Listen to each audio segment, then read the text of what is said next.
नमस्कार, बहुत स्वागत है आपका न्यूज़ 18 का डिजिटल प्लेटफॉर्म आप देख रहे हैं। मैं हूं आपके साथ रितु सिंह और मेरे साथ मौजूद है मेरे सहयोगी आनंद।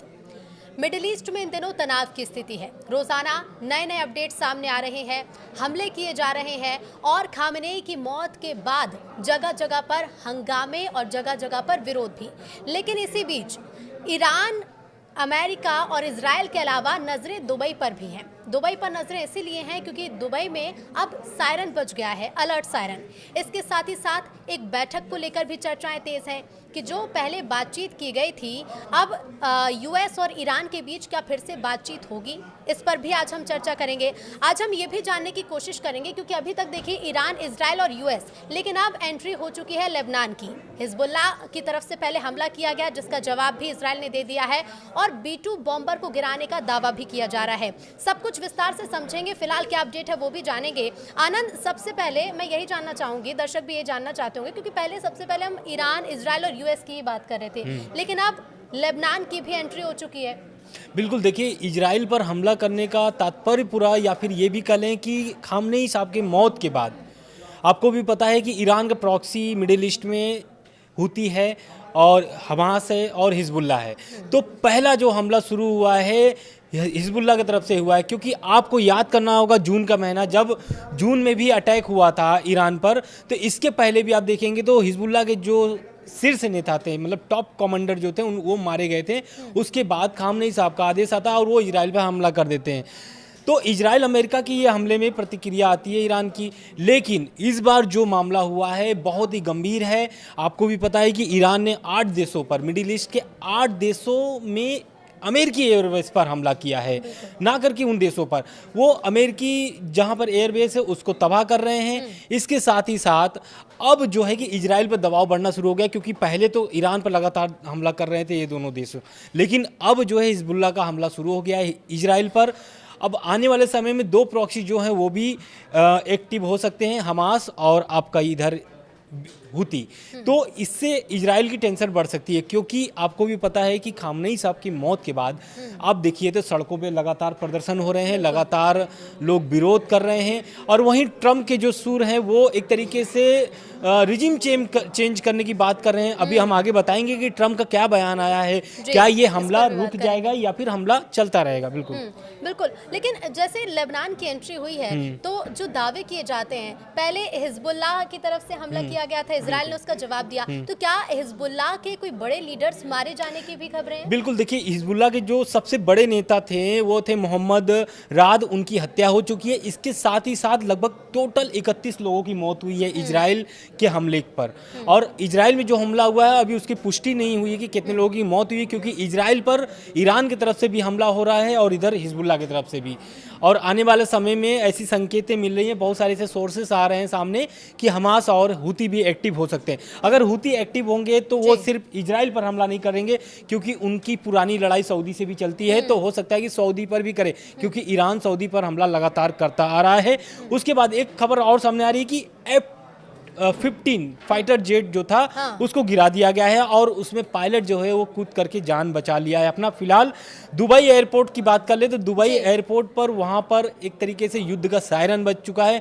उस सायरन के बाद से अफरा तफरी मच गई है। लेकिन आनंद, जो लोग इंडिया में, क्योंकि कई बड़ी संख्या में भारतीय दुबई में रहते भी हैं, कई लोग हैं जो ट्रिप पर गए हुए हैं, जो लौटने का इंतजार कर रहे हैं, फ्लाइट्स के कैंसिलेशन की भी बात सामने आई। तो दुबई को लेकर सवाल यही है कि दुबई में खतरा कितना बड़ा है, क्या सिर्फ एयरपोर्ट तक सीमित है, वहां पर रहने वाले लोगों के लिए भी क्या अलर्ट है किसी तरह का? बिल्कुल, देखिए अलर्ट है और लोगों को सुरक्षित जगहों पर लेके जाया जा रहा है, क्योंकि पूरे दुबई में अब युद्ध की सायरन बज चुके हैं।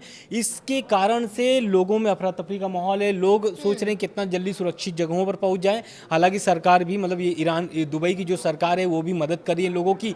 लेकिन ईरान का जो हमला है वो दुबई और यूएई, मतलब सऊदी और यूएई पर लगातार हमला जारी है मिसाइलों का, और वो ठान लिए हैं एक तरीके से, क्योंकि खामनेई साहब की मौत के बाद से IRGC, यानी कि जिसके नेतृत्व में खामनेई साहब के नेतृत्व में IRGC चलती थी। जी। अब IRGC जो है एक तरीके से बेलगाम हो चुका है। आपको भी पता है कि पहला हमला जो हुआ था वो ईरान की तरफ से हुआ था और सारे जितने भी अमेरिकी एयरबेस है उसको तो तबाह किया जा रहा है। उसके साथ साथ एक और सबसे महत्वपूर्ण खबर सामने आ रही है कि USS अब्राहम लिंकन जो अरब सागर में तैनात था और अरब सागर से ही एक तरीके से USS अब्राहम लिंकन से भी हमले किए जा रहे हैं ईरान पर, तो उस पर भी अब दावा किया जा रहा है कि ईरान ने मिसाइलें दाग दी है।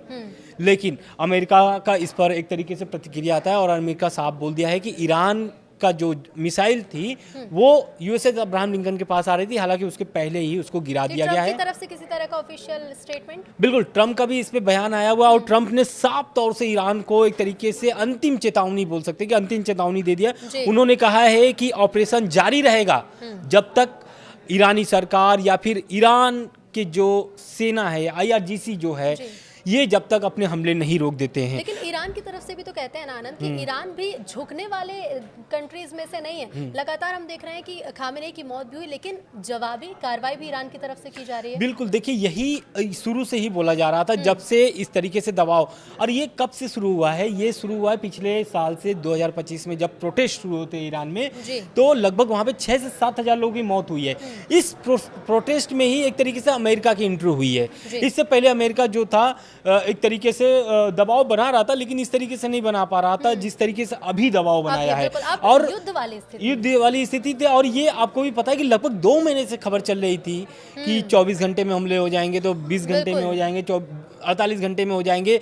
तो ऐसा भी सामने आया था बात कि दूसरी जो जहाज है USS जेराल्ड फोर्ड, उसको भी भेजा जा रहा था अमेरिका की तरफ से, उसको भेजा भी गया है। तो कहीं ना कहीं अमेरिका जो है कि वो अपनी दबाव में सक्सेसफुल रहा है क्योंकि ईरान की तरफ से 8 देशों पर हमला हुआ है, ना कि इजराइल और अमेरिका की तरफ से। हालांकि मौका मिलते ही इजराइल और अमेरिका लगभग टूट पड़े हैं और अब तो ट्रंप साफ तौर से बोल रहे हैं कि अभी जो ईरान के लोग हैं उनके लिए बहुत अच्छा मौका है रिजिम चेंज करने का, यानी कि सत्ता परिवर्तन चेंज करने का बहुत ही महत्वपूर्ण कह सकते हैं कि समय है उनके लिए। हाँ बिल्कुल, पीक टाइम चल रहा है। लेकिन ट्रंप इसके साथ साथ और एक बड़ा संकेत दे दिए, ये हमला जो है या फिर ये युद्ध चल रहा है ये अब रुकने वाला नहीं है। उन्होंने साफ तौर से बोल दिया कि ये जो युद्ध चल रहा है, जंग चल रहा है, लगभग 4 हफ्ते भी चल सकते हैं। अगर ईरान नहीं मानता है तो ये लंबे और उससे अधिक भी खिंचा सकता है, जिस तरीके से ट्रंप का बयान आ रहा है।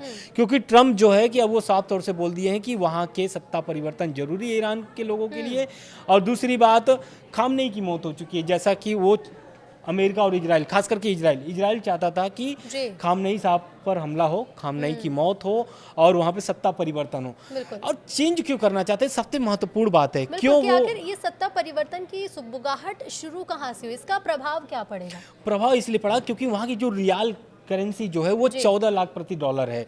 तो वहाँ पर अगर किसी को खाने की भी सामान लेना के लिए अगर जाना पड़ रहा है बाजार, तो वो झोला भर करके पैसा लेके जा रहे हैं। मतलब महंगाई एकदम चरम पर है, अर्थव्यवस्था वहाँ पर एकदम चरमराई हुई है और लोगों को एक तरीके से मतलब झेलते झेलते होता है ना परेशान हो जाना, और उसी समय में शट डाउन कर दिया जाता है ईरान में, तो लोगों को वहाँ पे समय मिल जाता है प्रदर्शन करने के लिए, एकजुट होने के लिए। और यही कारण था कि प्रदर्शन करने के लिए एक अच्छा मौका मिलता है। लगभग प्रदर्शन बहुत एक तरीके से पूरा ईरान के पूरे क्षेत्र में 228 प्रांतों में, मुझे जहाँ तक याद है ईरान के 228 प्रांतों में प्रदर्शन हो रहे थे। बिल्कुल, लेकिन ये नुकसान वाली चीज़ें तो होंगी क्योंकि अगर युद्ध होगा तो जाहिर तौर पर दूसरे देशों को भी नुकसान होगा। लेकिन ये तो देखिए दबाव वाली बात हो गई आनंद। जो बातचीत चल रही थी इसके पहले 2 चरणों में यूएस और ईरान के बीच बातचीत भी हो चुकी है, तो क्या वो दोबारा से होगी या फिर बस 2 चरणों तक ही सीमित? बिल्कुल, देखिए आप सही कर रही हैं। ये जो बैठक थी ओमान में हुई थी, इसके पहले ओमान के पहले ओमान में पहला बैठक हुई थी, दूसरा जनेवा में हुआ था, तीसरा भी जनेवा में बैठक हुआ था। ये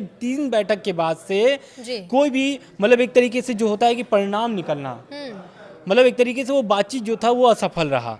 अब उस पर बयान आ गया है और बयान आया है आयतुल्लाह अली खामनेई के सलाहकार अली लारीजानी का। उन्होंने साफ तौर से बोल दिया है कि अमेरिका से अब डील को लेकर के कोई भी बातचीत नहीं की जाएगी ईरान की तरफ से। ईरान जो है कि अमेरिका को कई बार मौका दे चुका है। जून के हमले के बावजूद अमेरिका को समय दिया गया था, 3 चरणों में बैठक हुई, बैठक में कोई भी ऐसा नतीजा नहीं निकला, बल्कि और शर्तें भी थोप दी गई ईरान पर। कौन कौन से शर्त है? दो बहुत महत्वपूर्ण शर्त है। पहला है कि मिसाइल जो वो बना रहे हैं वो अपनी मिसाइलों को सीमित कर दें, यूरेनियम को जो जुटा रहे हैं उसको सीमित कर दें। तीसरा कि वो जो अपने प्रॉक्सियों को सपोर्ट कर रहे हैं, जो अभी एक प्रॉक्सी उनका एक्टिव हो गया और ईरान के समर्थन में काम कर रहा है, वो है हिजबुल्ला, दूसरा है हमास, तीसरा है हुती, तो इनको समर्थन देने की बात, बंद करने की बात कह रहे थे ट्रंप, और ये मांग थी इजराइल की। इस पर बात नहीं बनती है, और यही होता है कि आज के समय में मिडिल ईस्ट में किस तरीके से तनाव बढ़ चुके हैं, आपको भी पता जा रहा है। लेकिन आनंद, एक महत्वपूर्ण सवाल ये भी, क्योंकि सोशल मीडिया पर B2 बॉम्बर को गिराए जाने के कई दावे हो चुके हैं, तो इसको लेकर एक शॉर्ट ब्रीफ जल्दी से देखिए, दरअसल हुआ क्या है कि अमेरिका का, आपको भी पता है कि B2 बॉम्बर्स किस तरीके से काम करता है। आपको भी पता है जून के 12 दिनों के जो हमले हुए थे उसमें भी B2 बॉम्बर्स का बहुत अहम भूमिका रही है, और इस बार भी B2 बॉम्बर्स की भूमिका रहेगी जिस तरीके से हमले हो रहे हैं। लेकिन अब सोशल मीडिया पर एक तरीके से दावा किया जा रहा है कि ईरान ने जो है कि B2 बॉम्बर्स मार के गिरा दिए हैं। लेकिन ये सोशल मीडिया के दावे जो हैं कि सच्चे हैं कि झूठे हैं, ये आने वाला समय बताएगा। लेकिन दावा ऐसा है कि ईरान ने अमेरिकी B2 बॉम्बर्स को मार गिराया है। वीडियो में जलती हुई चीजें, गिरते हुए विस्फोट, यानी कि जो अटैक हुआ है B2 बॉम्बर्स। लेकिन अभी तक देखिए किसी भी तरह की आधिकारिक पुष्टि नहीं की गई। अब देखना होगा B2 बॉम्बर की तरफ के लिए क्या कुछ कहा जाता है। लेकिन देखिए, युद्ध की जो स्थिति बनी हुई, तनाव लगातार जारी है, इससे जुड़ा हुआ हर एक अपडेट आप तक पहुंचाते रहेंगे। देखते रहिए News 18। धन्यवाद।